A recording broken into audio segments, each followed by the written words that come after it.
Hey guys, welcome back to another video. Today we got week 3 of mock draft, 2022 mock draft. So yeah, this is basically a post trade deadline. So yeah, we saw some teams make some interesting trades.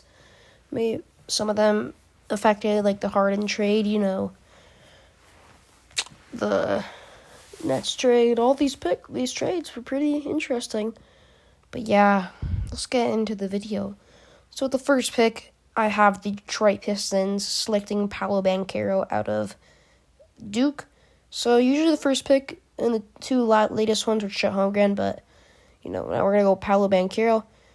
Chet, obviously it'd be a great for the Pistons, but Paolo Banchero does fit the team a little more better than Chet does.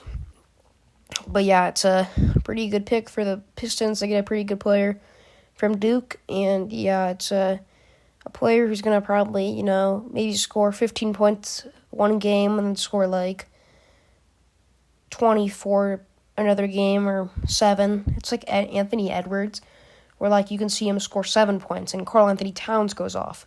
But then you could see him score a bunch of points and Karl Anthony Towns doesn't. So it's basically a switch swap with the Timberwolves, but, we'll see how the Pistons can do that with Banchero and Cade, but yeah. But the second pick, I have the Magic selecting Chet Holmgren out of Gonzaga. He's been pretty good last game against St. Mary's. He had a fine game. He's obviously like a player who can. He's a 7-footer who can shoot the ball pretty well. He's almost like a huge 7-foot guard.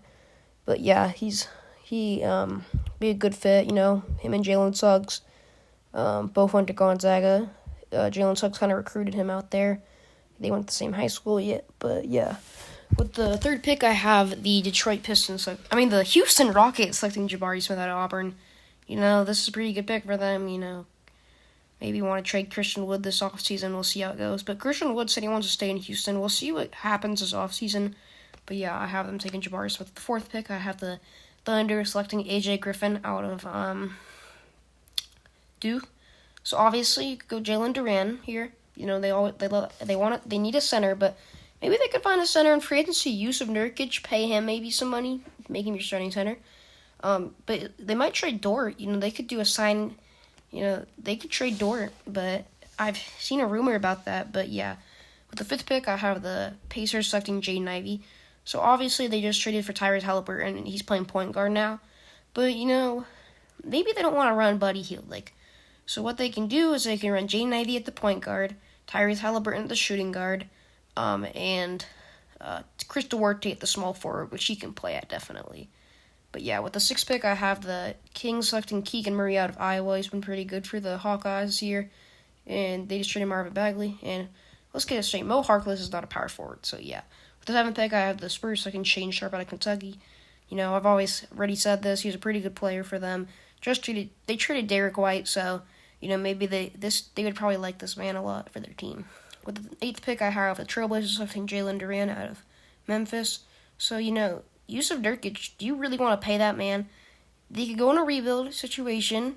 I feel like they will. It depends if they trade Damian Lillard, which they're trying to build a good team around him, which doesn't make a lot of sense if you're trading your good players for some guys. But yeah, with the ninth pick, I have the Trailblazers once again selecting Benedict Mathurin out of Arizona. He's been pretty good for the Wildcats. I already said this. They could use a small forward, as CJ Ellaby is currently starting for them. So, definitely could use that. With the 10th pick, I have the Knicks selecting Ty Washington out of Kentucky. They need a point guard, and this man could fit their team very well. With the 11th pick, I have the Wizards selecting Dyson Daniels out of G League Ignite. They just traded Spencer Dinwiddie to the Mavericks, so they could use a point guard. Rail Neto is not a starting point guard, so this man could come in and take the point guard job. With the 12th pick, I have the Memphis Grizzlies selecting Ocha Agbaji.